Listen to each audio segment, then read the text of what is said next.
So, eto na nga. Tapos na yung boarding day at may bago na kaming guest. May isa akong guest na nagbigay nitong grocery package. Nakakatuwa. I-unbag natin to. Hindi unpack, hindi unbox, kundi unbag. So, ito yung laman niya. So, yun, nagbihis muna ako mga kumars. Yan. Let's unbag this one. So, para ako nag-grocery, ang dami, sobrang dami niyang laman.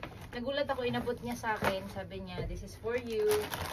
So, unang laman, papel, chips,